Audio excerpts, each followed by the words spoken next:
Party order मिळाली ना, की खूप आनंद होतो. खूप मज्जा वाटते अशी एखादी मोठी ऑर्डर तयार करायला आणि असं वाटतं छानपैकी त्याचा व्हिडिओ बनवूया आणि तुमच्यासोबत शेअर करूया. पण खूपच गडबड चालू असते. एका वेळी बरेचसे कामं माझ्या मागे लागलेले असतात, त्यामुळे ते सहसा मला जमत नाही. नमस्कार, मी अभ्यंका आणि मी सध्या युरोपमध्ये राहते. इथे माझं छोटंसं क्लाउड किचन आहे. आज आपल्याला आहे बर्थडे पार्टीची ऑर्डर, ज्यामध्ये आहे rasmalai, veg biryani, veg pakora, birthday cake आणि बेसन लाडू सुद्धा. आणि मी काय करते ना, पार्टी ऑर्डरचा मेन्यू हा आपल्या क्लाउड किचनच्या व्हॉट्सअप ग्रुपवर सुद्धा शेअर करते. मग तिथून पण आणखी काही ऑर्डर्स येतात ज्या मी ह्यातच इन्क्लूड केल्या.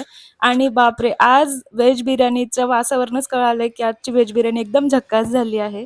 आणि ह्या ऑर्डरमध्ये केक इन्क्लुडेड असल्यामुळे मी त्यांना स्वतः डिलिव्हरी करायला गेले होते आणि खूपच छान दिसत होता केक सुद्धा. पण रिटर्न येताना असं काही होईल वाटलं नव्हतं. जोरदार गारपीट झाली आणि खूप पाऊस पडला. आजचे कस्टमर इतके गोड होते ना, की त्यांनी मला छत्री दिली. पण पाऊस इतका जोरदार होता, की शेवटी मी भिजलेच. आणि मग स्वतःकडेच बघत एक लडकी भीगी भागी सी असं गाणं म्हणत घरी पोहोचले. घरी आल्यावर आपल्या युक्रेनी काकूला कसं विसरू, त्यांना सुद्धा छानपैकी रायता दिला आणि रसमलाई दिली. त्यांना खूप आवडली आणि मगच आम्ही जेवण केलं. खरंच आजचा बेत खूप छान झाला होता. चला भेटू परत पुढच्या व्हिडिओमध्ये. तोपर्यंत बाय बाय, काळजी घ्या आणि हो, YouTube चॅनलला सबस्क्राईब करा आणि Insta पेजला फॉलो